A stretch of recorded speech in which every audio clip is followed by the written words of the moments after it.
आणि हेडलाईन्स नंतर आतापर्यंतच्या सगळ्या महत्त्वाच्या बातम्यांचा वेगवान आढावा घेऊयात महाराष्ट्र लाईव्ह मधून।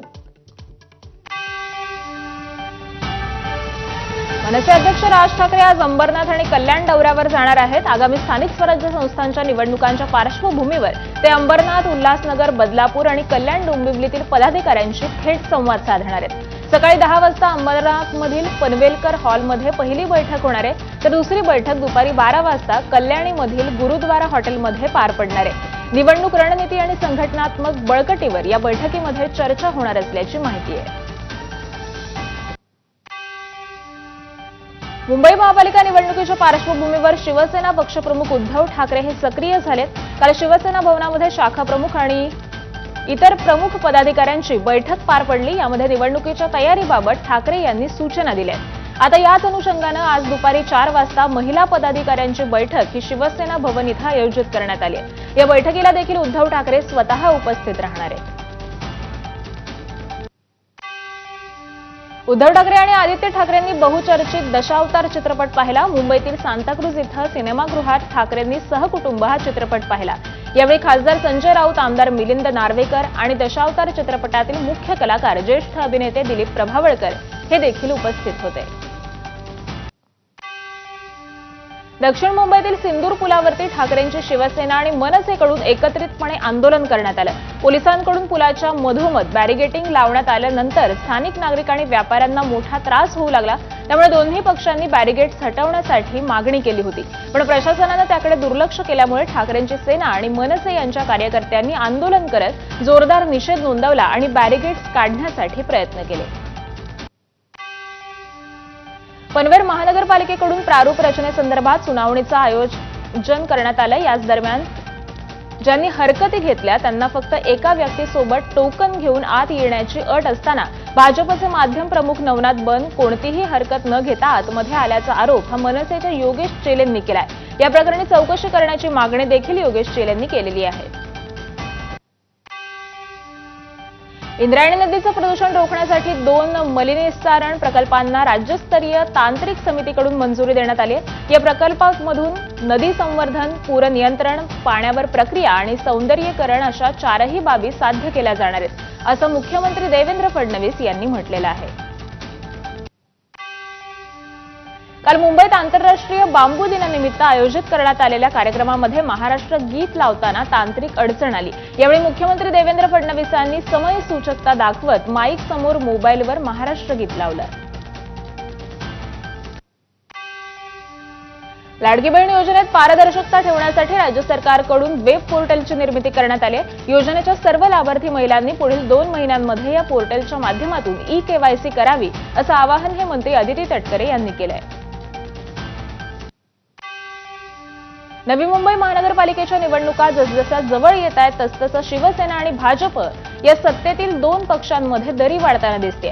वनमंत्री गणेश नाईक यांच्या जनता दरबारावर शिवसेनेनं आक्षेप घेतलाय। या विरोधामध्ये शिवसेनेचे जिल्हाध्यक्ष किशोर पाटकर यांनी जनहित याचिका दाखल केली आहे। प्रशासनाच्या अधिकाऱ्यांना जनता दरबारामध्ये दिवसभर वेठीस धरलं जात आहे, त्यामुळे शहराच्या कामकाजावर याचा परिणाम होत असल्याचा दावा हा शिवसेनेनं केलाय। गोरगरीब जनतेचे प्रश्न सोडवण्यासाठी मंत्र्यांना जनता दरबार घेण्याचे अधिकार आहेत।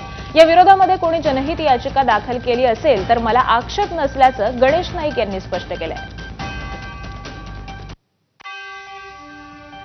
मंत्र्याला जर का एखाद्या परिसरात जनतेची जर गाऱ्हाणे ऐकण्याची असतील तर त्या ठिकाणी जाऊन प्रशासकीय यंत्रणेला सूचित करून त्या ठिकाणी जनतेची गाऱ्हाणे ऐकू शकतो, त्याच्यातून मार्ग काढण्याचा प्रयत्न करू शकतो। कोणी अशा प्रकारची जर याचिका दाखल केली असेल तर त्याला माझा काही प्रॉब्लेम नाही। मुंबई महानगरपालिका निवडणुकीच्या पार्श्वभूमीवर शिंदेंच्या शिवसेनेनं चांगलीच कंबर कसली आहे। शनिवारी उपमुख्यमंत्री एकनाथ शिंदे मुंबई उत्तर, पश्चिम आणि नॉर्थ मुंबई लोकसभा मतदारसंघाचा आढावा घेणार आहेत। खासदार रवींद्र वायकर यांच्या मातोश्री क्लबमध्ये दुपारी 12 वाजता होणाऱ्या बैठकीनंतर शिंदेंच्या शिवसेनेचे नेते शाखानिहाय बैठका घेऊन स्थानिक कार्यकर्त्यांशी संवाद साधणार आहेत। तर बैठकीच्या पार्श्वभूमीवर खासदार वायकर यांनी पदाधिकाऱ्यांची बैठक घेत 44 नगरसेवक निवडून आणण्याची जबाबदारी घेतली आहे। पोर्शन ही आम्ही जिंकणार या उद्दिष्टाने सर्व पक्ष लागले. त्याच पद्धतीने आमचा शिवसेना पक्ष देखील यामध्ये हिरारीने भाग घेतलाय. त्यामुळे माझ्या विभागामध्ये 41 नगरसेवक येतात. मला जास्तीत जास्त आमच्या पक्षाचे नगरसेवक हे निवडून आणायचे आणि या संदर्भामध्ये माननीय एकनाथजी शिंदे उपमुख्यमंत्री हे 20 तारखेला आढावा बैठक घेणार आहे. मुंबईच्या मालवणीमध्ये भाजप कार्यकर्त्याने असलम शेख यांना शिवीगाळ केल्याचा व्हिडिओ व्हायरल झाला होता. उमेश पांडे असं या भाजप कार्यकर्त्याचं नाव आहे. या घटनेनंतर परिसरामध्ये काही काळ तणावाचं वातावरण निर्माण झालं होतं. दरम्यान पोलिसांनी उमेश पांडे विरोधामध्ये गुन्हा दाखल केलेला असून पुढील तपास हा सुरू केलाय. भाजप आमदार गोपीचंद पडळकरांनी जयंत पाटलांवर पातळी सोडून टीका केली आहे. जयंत पाटलांच्या वडिलांचा उल्लेख करत पडळकरांनी अत्यंत खालच्या पातळीवर टीका केली आहे. टीका करताना पडळकरांनी जयंत पाटलांचा एकेरी उल्लेख केलाय तर जयंत पाटलांवर गंभीर आरोप देखील केले. या टीकेमुळे पडळकरांना महाराष्ट्राच्या राजकीय संस्कृतीचा विसर पडलाय का असा प्रश्न उपस्थित होतोय. त्यामुळे मुख्यमंत्री फडणवीस गोपीचंद पडळकरांना आवरणार तरी कसं असा प्रश्न देखील या निमित्तानं उपस्थित होतोय. तर सुसंस्कृत भाजपला पडळकरांची ही भाषा मान्य आहे का असा सवाल जितेंद्र आव्हाडांनी केलाय. माणसं पाठवली त्याच्यासाठी गोपीचंद पडळकरनं कुठल्या व्यापाऱ्याकडून वर्गणी घेतली का? अरे जयंत पाटला, तुझ्यासारखा भिकारी अवलाद गोपीचंद पडळकरची नाही. माझ्यात ती धमक आहे कार्यक्रम करायची. तुझ्यासारखी ती अवलाद नाही. तू राजाराम पाटलानं काढलेली अवलाद मला अजिबात वाटत नाही. काहीतरी गडबड असणार आहे. ज्यांच्या मातोश्रींचा राजकारणाशी काहीही संबंध नाही, ती दोघंही आज या जगात नाही, त्यांच्याबद्दल अशा पद्धतीची भाषा, इतकी घाणेरडी भाषा ही वापरणं हे एखाद्याला शोभा देतं का? बीजेपीच्या नेतृत्वाने पुढे येऊन ह्याची स्पष्टता द्यावी. किंबहुना आमची अपेक्षा आहे की आपण जाहीररित्या याबद्दलची नापसंती व्यक्त करून माफी मागत. पडळकरांनी जयंत पाटलांवर केलेली टीका ही अत्यंत खालच्या पातळीची असून त्यांनी स्वतःचे बौद्धिक दिवाळखोरीचं दर्शन हे उभ्या महाराष्ट्राला घडवून आणल्याचं शशिकांत शिंदेंनी म्हटलंय. तर राजकारणात वैचारिक मतभेद असणं स्वाभाविक आहे, पण मतभेद सभ्यतेच्या चौकटीमध्ये मांडले पाहिजेत असंही शशिकांत शिंदे म्हणाले. सुसंस्कृत राजकारणाचा वारसा सांगणाऱ्या महाराष्ट्रात दिवसागणिक आपल्या वक्तव्यांनी नीचतम पातळी गाठण्याची अहमका काही वाचाळखोरांमध्ये लागलेली दिसून येते. गोपीचंद पडळकरांनी जयंत पाटलांवर केलेल्या वक्तव्यानंतर अमोल कोल्हेंनी एक पोस्ट केली. तसंच देवेंद्र फडणवीसांनी टॅग करत माकडाच्या हाती कोलीत दिलं आणि ते आग लावत सुटलं तर यात दोष माकडापेक्षा कोलीत देणाऱ्याचा असतो असंही त्यांनी म्हटलंय. सांगलीत आज गोपीचंद पडळकरांच्या निषेधार्थ शरद पवारांच्या राष्ट्रवादीच्या वतीनं आंदोलन करण्यात येणार आहे.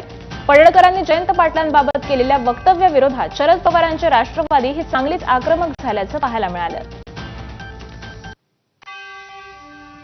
मंत्री छगन भुजबळ यांनी नागपुरातून मनोज जरांगेंसह शरद पवारांवर देखील निशाणा साधलाय. आंतरवाली सराटीमध्ये पोलिसांवर झालेल्या हल्ल्यात शरद पवारांच्या आमदाराचा सहभाग असल्याचा दावा छगन भुजबळांनी केलाय. पोलिसांवर दगडफेक केल्याचा प्लॅन झाला. त्या बैठकीमध्ये शरद पवारांचा आमदार देखील उपस्थित असल्याचा गौप्यस्फोट छगन भुजबळांनी केलाय. रात्रीतून मिटिंग झाल्या, त्याच्यामध्ये काही आमदार होते. होय, पवार साहेबांचे आमदार होते. मी नावच होता.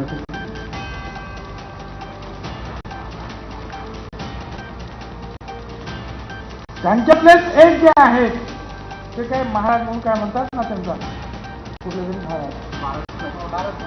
महाराष्ट्रात अनेक गोष्टी बाहेर पडल्या यांनी सांगितलं आणि त्याप्रमाणे सगळ्या गच्च्यांवर दगड बिगड ठेवले आणि सकाळी जेव्हा पोलीस आले तर तुफान दगडाचा मारा सुरू झाला. पोलीस पळत होते. घरामध्ये आश्रय घ्यायला, घरातून लाथा घालून त्यांना बाहेर काढले. परत बाहेर झोपायचे. महिला पोलीस होत्या, त्यांना सुद्धा त्रास झाला. 84 पोलीस महिलांसहित, महिला पोलिसांसहित हॉस्पिटलमध्ये गेले. हा रेकॉर्ड आज सुद्धा हॉस्पिटलमध्ये जाऊन तिथे पहा आणि वर्तमानपत्रात सुद्धा ते फोटो आलेले दिसतात. 84 लोक कसे जखमी झाले. पवार साहेब गेले. नागपुरातील समता परिषद कार्यकर्ता संवाद मेळाव्यातून भुजबळांनी जरांगेंवर हल्लाबोल केला. जो जरांगेंना समर्थन करेल त्याला निवडणुकीमध्ये पाडा असं भुजबळ म्हणाले. तर मराठा आरक्षणाच्या जी.आर.मुळे ओबीसी आरक्षणाला धक्का लागल्याचं देखील भुजबळ यांनी यावेळी म्हटलंय. शपथपत्राच्या आधारे निर्णय घेणं जातीचं हे भारतात कुठेही मान्य नाही. ते कायद्याच्या संविधानाच्या विरुद्ध आहे. किंवा आमच्या आरक्षणात धक्का लावू नका ते म्हणतात. आरक्षणाला ओबीसी आरक्षणाला धक्का लागणार नाही. दरम्यान याबाबत आपल्याला काहीही माहित नसून भुजबळांकडून माहिती घेईन. भुजबळांनी जरांगेंवर केलेल्या आरोपांवर अजित पवारांनी प्रतिक्रिया दिली आहे. मला त्याच्याबद्दल माहिती नाही. मी विचार संध्याकाळी ते आले किंवा उद्या आल्यानंतर त्यांना विचारेल. कारण त्यांनी एकदम गौप्यस्फोट केला तर त्याच्या पाठीमागची काय भूमिका आहे, काय त्यांची अधिकची माहिती तुम्ही. देशात लोकशाही अजूनही जिवंत आहे. हैदराबाद गॅझेट विरोधातील याचिका उच्च न्यायालयानं फेटाळल्यानंतर मनोज जरांगेंनी प्रतिक्रिया दिली आहे. दरम्यान सरकारनं 2 प्रकारचे प्रमाणपत्र वितरित केलेले असून त्यावर देखील लवकरच बोलणार असल्याचं जरांगेंनी म्हटलंय. यावेळी भुजबळांचा अलिबाबा असा उल्लेख करत त्यांनी जोरदार टीका केलेली असून 16% आरक्षणाची श्वेतपत्रिका काढायला लावणार असल्याचं वक्तव्य हे मनोज जरांगेंनी केलंय. सरसकट मराठ्यांना कुणबी प्रमाणपत्र मिळावं यासाठी मुंबईला धडक देणाऱ्या मनोज जरांगे पाटलांना मराठा क्रांती मोर्चानंच आव्हान दिलंय. नव्या जी.आर.नुसार एकतर प्रमाणपत्र मिळवून दाखवा असं चॅलेंज क्रांती मोर्चानं जरांगेंना दिलेलं आहे. छत्रपती संभाजीनगरमध्ये मराठा क्रांती मोर्चाच्या वतीनं मराठा आरक्षण गोलमेज परिषदेचं आयोजन करण्यात आलं होतं. या परिषदेकडे मनोज जरांगेंनी पाठ फिरवलेली होती. पण ज्या हैदराबाद गॅझेटच्या अंमलबजावणीसाठी मनोज जरांगे पाटलांनी एल्गार पुकारलाय त्याच हैदराबाद गॅझेटच्या उपयुक्ततेवर परिषदेमध्ये शंका उपस्थित करण्यात आली आहे. आरक्षणासाठी संपूर्ण महाराष्ट्र मराठा समाजाला या गॅझेटचा फायदा होणार नसल्याचा सूर या परिषदेमध्ये उमटला. तसंच इथून पुढचं आरक्षण कुणबी म्हणून नाही तर मराठा म्हणूनच मिळायला हवं असा निर्धार या गोलमेज परिषदेमध्ये करण्यात आलाय. राज्य सरकारनं सकल मराठा समाजाला आरक्षण देण्यासाठी या ठिकाणी यामध्ये जे काही बदल करणं शक्य आहे ते बदल करावेत. त्या 6 मुलांना व्हॅलिडिटी सहित या ठिकाणी प्रमाणपत्र आधी वितरित करावेत आणि त्यांची व्हॅलिडिटी द्यावी. आणि जर हे करणं शक्य नसेल त्यांना तर त्यांनी सकल मराठा समाजाची 1 महिन्यानंतर या ठिकाणी माफी मागितली पाहिजे. त्या 6 मुलांना व्हॅलिडिटी सहित या ठिकाणी प्रमाणपत्र आधी वितरित करावेत आणि त्यांची व्हॅलिडिटी द्यावी. आणि जर हे करणं शक्य नसेल त्यांना तर त्यांनी सकल मराठा समाजाची 1 महिन्यानंतर या ठिकाणी माफी मागितली पाहिजे. ही पहिली मागणी या ठिकाणी मी आपल्या माध्यमातून करतो. हैदराबाद गॅझेटच्या अंमलबजावणीला मान्यता देणाऱ्या शासन निर्णयाविरोधात एक याचिका हायकोर्टानं फेटाळली. सप्टेंबरच्या शासन निर्णयाविरोधात अॅडव्होकेट विनीत धोत्रे यांनी याचिका दाखल केलेली होती. त्यावर सुनावणी पार पडली. सदर याचिका ही जनहित याचिकेच्या कक्षेमध्ये बसत नसल्याचं निरीक्षण हे मुंबई उच्च न्यायालयानं सुनावणीवेळी नोंदवलंय. आरक्षणाच्या शासन निर्णयाला रीट याचिकांच्या माध्यमातून आव्हान देण्यात आलंय. त्यामुळे जनहित याचिका ऐकण्याची गरज नसल्याचं देखील कोर्टानं म्हटलंय. मात्र याचिकाकर्त्याला रीट याचिका म्हणून सक्षम कोर्टासमोर दाद मागण्याची मुभा हायकोर्टानं दिलेली आहे. मात्र हायकोर्टाच्या निर्णयाला अॅडव्होकेट धोत्रे सुप्रीम कोर्टात आव्हान देणार आहेत. कोर्ट अशा कुठल्याही याचिका स्वीकारू शकत नव्हतं आणि या लोकांचा इंटरेस्ट क्लॅश होण्याचं कारण नव्हतं. या हैदराबाद गॅझेटनुसार शेड्यूल कास्टचं काही नुकसान होण्याचं कारण नाही. त्यामुळं ही दिशाभूल आता बंद होणार आहे. आमच्या मराठ्यांचा संघर्ष अजून पुढे सुरूच आहे. आम्हाला ज्यांच्या नोंदी नाहीत अशा लोकांना ओबीसी आरक्षणाचा लाभ कसा देणार हे आम्ही शासनाला विचारत राहू एवढं मात्र निश्चित. माननीय हायकोर्टात आज धोत्रे याची जी याचिका होती ती कोर्टाने फेटाळलेली आहे. जी त्यांनी जनहित याचिका म्हणून पूर्वग्रहदूषित पद्धतीनं मराठा समाजाचा द्वेष म्हणून ती याचिका केली होती आणि ती आज माननीय हायकोर्टाने फेटाळली. त्याबद्दल या कोर्टाच्या निर्णयाचं मराठा समाजाकडून आम्ही स्वागत करतो. राज्यात सध्या आरक्षणाच्या मागण्यांना घेऊन वातावरण तापलं असून वेगवेगळ्या समाजाकडून आरक्षणाची मागणी होते. यातच आता नागपूरच्या संविधान चौकामध्ये गौंड गोवारी या समाज अनुसूचित जमाती प्रवर्गामधून आरक्षण मिळावं या मागणीसाठी मैदानात उतरलाय. तर या मागणीची पूर्तता करण्यासाठी राज्य सरकारनं माजी न्यायमूर्ती A.L. वडणेच्या अध्यक्षतेखाली जी समिती तयार केली आहे. तर या समितीचा अहवाल हा तात्काळ जाहीर करावा, अन्यथा पुढील काळामध्ये मोठं आंदोलन उभं करू असा इशारा देखील या समाजाच्या वतीनं देण्यात आला आहे. बंजारा समाजाचा हैदराबाद गॅझेटमध्ये आदिवासी असा उल्लेख असून एसटी प्रवर्गामधून आरक्षण देण्याची बंजारा समाजाची मागणी आहे. सरकारनं लक्ष वेधण्यासाठी बंजारा समाज आज नागपूर, छत्रपती संभाजीनगर आणि हिंगोलीमध्ये लक्षवेधी मोर्चे काढणार आहे. सारथी, महाज्योती या संस्थांच्या माध्यमातून विद्यार्थी संशोधकांना अधिछात्र वृत्ती दिली जाते, परंतु गेली 2 वर्षांपासून याची जाहिरातच प्रकाशित झाली नाहीये. या जाहिरातीमध्ये प्रकाशित करून अधिछात्र वृत्तीची प्रक्रिया ही सुरू करावी या मागणीसाठी दयानंद पवार आणि इतर विद्यार्थी संशोधक भर पावसामध्ये पुण्यात आंदोलन करत आहेत. या अतिशय महत्त्वाचा प्रश्न असून देखील शासन अथवा प्रशासनानं त्यांची दखल घेतलेली नाहीये. हे खेदजनक असल्याची पोस्ट एक व्हिडिओ शेअर करत सुप्रिया सुळे यांनी केली आहे. या आंदोलनाची तत्काळ दखल घेण्याची मागणी ही देखील सुप्रिया सुळेंनी केली आहे. ओबीसी आरक्षण संपलं, आता माझ्या नातवाला नोकरी लागणार नाही या नैराश्यामधून बर्दापूर येथील निवृत्ती पांडुरंग यादव यांनी गळफास घेऊन आत्महत्या केल्याची घटना घडली आहे. निवृत्ती यादव हे गावामध्ये पारावर सुरू असलेल्या चर्चेत सहभागी होत आता ओबीसींचं आरक्षण संपलं म्हणून निराशा व्यक्त करत होते. याच दरम्यान त्यांनी शेतातील झाडाला गळफास घेऊन आत्महत्या केली आहे. बीडच्या अंबेजोगाई तालुक्यातील बर्दापूरमध्ये ओबीसी आरक्षणासाठी शेतकऱ्यांना शेतामध्ये गळफास घेऊन आत्महत्या केली होती. यानंतर यादव कुटुंबाचं मंत्री पंकजा मुंडे यांनी भेट घेऊन सांत्वन केलंय.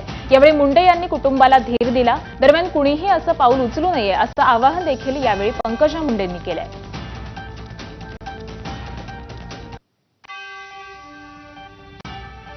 यासोबतच बुलेटिनमध्ये एक छोटासा ब्रेक घेतोय. पाहत रहा एबीपी माझा.